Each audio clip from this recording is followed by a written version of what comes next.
Dan jangan lupa bahwa peran serta mereka itu bisa mengalihkan isu-isu besar di Republik ini, dan tiba-tiba orang begitu lupa kasus-kasus besar di Republik ini.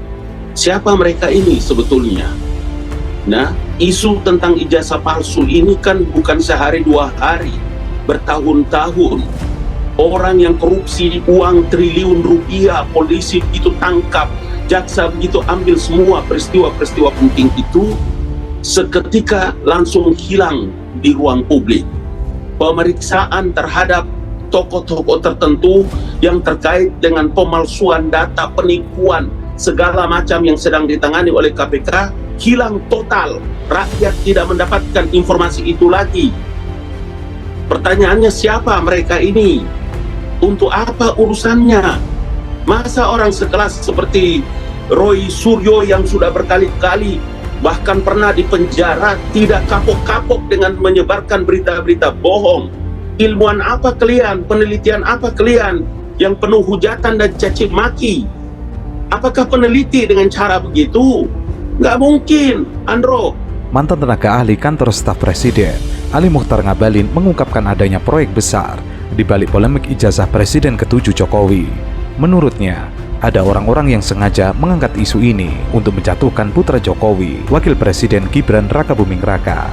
Ali Mochtar Ngabalin mengatakan bahwa permasalahan ijazah palsu ini merupakan proyek terselubung yang sudah dijalankan selama bertahun-tahun. Ali Mochtar mengaku tidak habis pikir dengan yang dilakukan oleh Roy Suryo dengan menuduh Jokowi menggunakan ijazah palsu. Ia mengatakan mestinya para pelapor ijazah Jokowi itu mencari makan dengan cara yang benar, bukan dengan mencaci maki, bahkan sampai menuduh.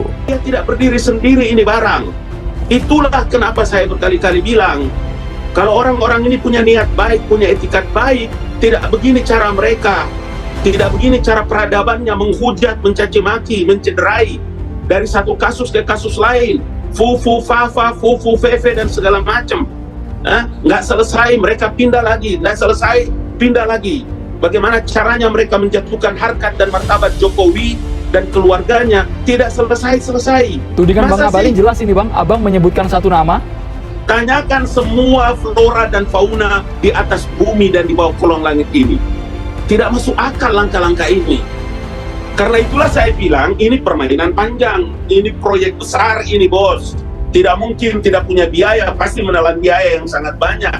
Siapa-siapa yang nongol di depan televisi, di layar kamera, ditulis semua itu, saya tahu, saya mengerti. Karena saya ada di kantor staf presiden pada waktu itu. Saya berkomunikasi, mereka menelpon saya, mereka menceritakan masalah mereka kepada saya. Jangankan mereka yang sudah berhenti, ada yang saja masih menjabat sebagai duta besar, yang diangkat, diberikan kehormatan oleh Jokowi dalam pangkat dan jabatan, masih juga otaknya tidak lurus-lurus. Tokoh ilmuwan punya latar belakang pendidikan, lucu. Seperti orang tidak pernah punya peradaban, tidak punya latar belakang. Manusia seperti apa kamu orang itu? Menurutnya, ada maksud terselubung yang dimiliki para pelapor ijazah Jokowi tersebut. Bahkan Ngabalin membocorkan bahwa ada sejumlah pelapor ijazah Jokowi yang pernah curhat kepadanya. Ali Mochtar Ngabalin membocorkan soal proyek besar dengan uang banyak di balik kasus ijazah Jokowi. Dengan adanya laporan Jokowi, Ngabalin berharap hal tersebut bisa menjadi pelajaran penting. Ia meyakini bahwa Roy Suryo dan kawan-kawan akan dijebloskan ke dalam penjara. Saya ini guru besar, Andro. Saya tahu kalau cara bekerja ilmiah itu tidak begitu. Seorang peneliti tidak bekerja seperti begitu. Masa mereka mencaci maki, menghujat, mencederai, tiba-tiba lahir sebagai seorang pahlawan, sebagai peneliti. Peneliti apa dengan mulutmu kayak begitu? Menghujat dan mencaci maki orang, mencederai harkat dan martabat pribadinya. Luar biasa loh tingkat kesabaran seorang Pak Jokowi itu. Dari hari ke hari, dari tahun ke tahun, sampai pada puncaknya. Kita tahu kan karakter orang Solo yang punya kewibawaan begitu luar biasa. Senyumnya manis, bertahun-tahun menunggu, sampai pada harkat dan martabatnya.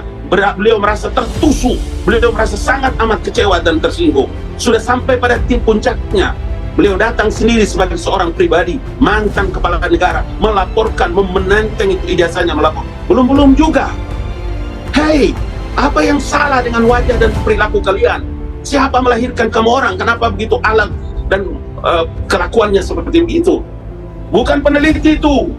Sementara hal tersebut dibantah oleh Roy Suryo. Ia mengaku tidak memiliki kepentingan politik dalam kasus ijazah Jokowi. Kini meski Barreskrim Polri sudah menyatakan ijazah Jokowi identik dan menghentikan kasus aduan TPUA, tapi Roy Suryo tetap tidak percaya. Ia bahkan menganggap bahasa identik dengan otentik dalam pembuktian keaslian ijazah Jokowi. Barreskrim Polri hanya menyatakan ijazah tersebut identik dengan pembanding. Roy tetap menanti Jokowi menunjukkan ijazahnya di pengadilan. Jadi gini, soal tuduhan seseorang itu menurut saya ngaco dan ngawur ya gitu. Artinya dia malah menebar hoax ya gitu. Jadi karena sama sekali sikap dari saya secara pribadi, Dr. Rismon, kemudian Dr. Tifa dan beberapa teman-teman peneliti ini adalah sikap-sikap seorang ilmuwan, seorang peneliti, dan tidak ada hubungannya sama sekali dengan kelompok atau aktivis tertentu. Bahkan kami pun sebenarnya bukan bagian dari apa. Nah, karena kami ini adalah ahli yang kemudian diminta datang. Bahkan ketika kami meneliti di Jogja pun waktu itu kami datang sendiri, pulang sendiri, ongkos sendiri, tidak ada apapun. Jadi kalau ada orang yang menuduh kami itu, saya kira itu otaknya palsu. Tadi kenapa saya tantang Mas Roy? Karena saya juga siapkan juga duit di sini 10 juta buat Mas Roy bisa membuktikan itu asli atau tidak. Gratifikasi. Saya ingin tantang. Ya, saya buat ini. Coba kalau dibuka Mas dulu. Roy bisa tunjukkan malam ini yang palsu di mana saya kasih 10 juta ini. Tapi kalau nggak bisa, berarti kan omon-omon. Karena saya lihat Mas Roy ini cocok logis saja gitu loh. Yang katanya palsu, saya tanya hasil penelitiannya mana? Tunjukin dong hasil penelitiannya. Sayangnya hasil kajiannya saya apa? Terus kita lihat kan gitu. Skripsinya minggu lalu. Terus satu lagi, saya ingin menjawab Bung Rismon dulu yang katanya. Sebentar Mas, ini saya jawab dulu. Iya, tunggu dulu. Saya jawab dulu. Jadi dari situ ya Mas Roy aja melihatnya itu bukan dari Pak Jokowi langsung yang memiliki hak. Perdebatan sengit terjadi antara praktisi hukum Pitra Ramadhani dengan pakar telematika Roy Suryo dalam tayangan televisi Rakyat Bersuara saat membahas keaslian ijazah Jokowi. Pitra menyoroti landasan klaim yang selama ini dihembuskan oleh Roy Suryo terkait dugaan pemalsuan ijazah Presiden ke-7 Republik Indonesia itu. Ia mempertanyakan bagian mana dari ijazah yang dianggap palsu, apakah tanda tangannya, tanggal, atau elemen lain. Lebih lanjut, Pitra mempertanyakan metode Roy dalam menyimpulkan keaslian atau kepalsuan dokumen tersebut. Ia menantang Roy untuk menunjukkan sumber pembanding resmi yang dijadikan rujukan dalam menyatakan ijazah tersebut palsu. Ia bahkan mengaku ada uang 10 juta untuk Roy jika ia berhasil menunjukkan sumber tersebut. Ini pembuktian yang akurat di dalam hukum. Mas, ya itu. Anda tahu ini fotonya asli dari mana? Lah, kan udah disampaikan dari Barreskrim, sudah diserahkan Mabes Polri Anda itu. bisa memastikan nggak kalau ini asli? Lah, saya percaya sama polisi. Lah itu katanya lagi, bukan katanya lagi, ini katanya Gitu juga. Loh, Ini nggak bisa Mas, diuji. Kalau Anda Ini tidak nggak- percaya nah, ini. sama Polri, kenapa Anda membuat Kalau laporan dibesarkan Humas ke kayak Barreskrim gini. Mabes Polri? Yang tadi itu ya, Lah, Mas, konsisten kalau dong kita dibesarkan berbicara. kayak gini nih. Coba di Bisa nggak ngecek? Coba balik yang tadi. Ini gambar yang pada tadi. waktu penyerahan Iya. ke pihak penyidik. Oke, ini bisa diuji Disaksikan nggak? oleh Siapa tim penasihat ahli yang hukum. bisa menguji ini? Saya ganti kasih 10 juta kalau bisa ngasih. Ya itu. Ayo. Ini 10 juta udah saya siapkan. Lah, ya, Itu. kan. Nah, ini itu. Udah saya siapkan nih, mana yang palsu gitu. Saya yang buktikan sini. Pakai skripsi sini. Ya, pertanyaan saya begini. Sini. Yang palsu yang mana? Itu By research. Tunggu dulu. Ayo by research. Saya bilang itu dulu. Kemana sih yang palsu? Yang mana tangan mana? Saya pegang Gitu dulu. loh. Pegang dulu, Mas. Bukan, kalian kan Pegang katanya dulu. kajian. Enggak, saya buktikan lewat sains. Ada di akun X saya. Itu dulu. Ayo. Kasih Aiman. Palsu yang mana? Gitu loh. Menanggapi hal itu, Roy Suryo mengklaim bahwa ia mendapatkan dokumen pembanding dari seorang yang telah memastikan keasliannya setelah bertemu langsung dengan Presiden Jokowi di Solo. Namun Pitra tidak puas dengan jawaban tersebut. Ia mendesak Roy untuk menunjukkan bukti kajian ilmiah yang mendasari tudingan tersebut. Melihat kesongongan Pitra, pakar telematika lain, Rismon Sianipar, kemudian menjawab tantangan dari Pitra. Ia kemudian mendekati Pitra dan ingin mengambil uang 10 juta yang Pitra pertaruhkan.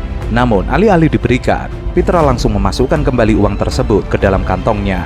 Mana yang Jangan dipotong palsu? dulu ya, jangan dipotong. saya minta produser Potong, tadi yang silakan. kemudian di Yang nyerahkan tadi. penyerahan. Ini penjelasan Untuk ilmiah penyerahan. saja. Ilmuwan itu tidak boleh bohong. Ini Mas. Nah, oke. Ini gambar yang sudah sangat dulu. jelas. Pause dulu, oke. Oke, gambar ini siapapun ahlinya, kalau ada yang bisa memastikan bahwa dia asli, itu berarti ahli omon-omon. ahli abal-abal. Anda ini ahli analisa Iya. atau ahli telematika? Soalnya Anda menganalisa itu gitu loh. Loh iya. Dari mana Anda menganalisa gambar? Mas tahu kepanjangan telematika Jangan kan? begitu ya. Telekomunikasi. Jangan begitu lah. media Maksudnya begini. informatika. Kalau Ini seumpamanya nggak Anda bisa. bilang itu palsu, Anda memberikan sebagai kajian ilmiahnya di situ mana? Loh, ini nggak mungkin dianalisis. Scientific crime investigation. Kenapa nggak mungkin analisis Mas Roy? Terlalu rendah gambarnya. Ada maksimal, ada resolusi minimal yang gambar itu bisa dianalisis atau kalau ini ada orang ahli, katakanlah ahli gitu ya, yang berani menganalisis ini, Mas. Itu ahli itu akan sangat dipertanyakan kompetensinya. Persoalannya Kan adalah nggak mungkin. Anda tidak menganalisis ijazah tapi Anda menganalisis foto. Ini Makanya Itu itu kan foto. Bentar. ijazahnya mana? Bentar. Polisi aja nggak berani. ini kan ini waktu Polisi saya tanya tidak berwenang Pak. menyimpulkan itu asli atau palsu. Nah, justru Firman, itu saya Pak kunci. Firman. Polisi aja tidak berwenang menyimpulkan asli atau palsu. Jadi makanya kenapa disimpulkan?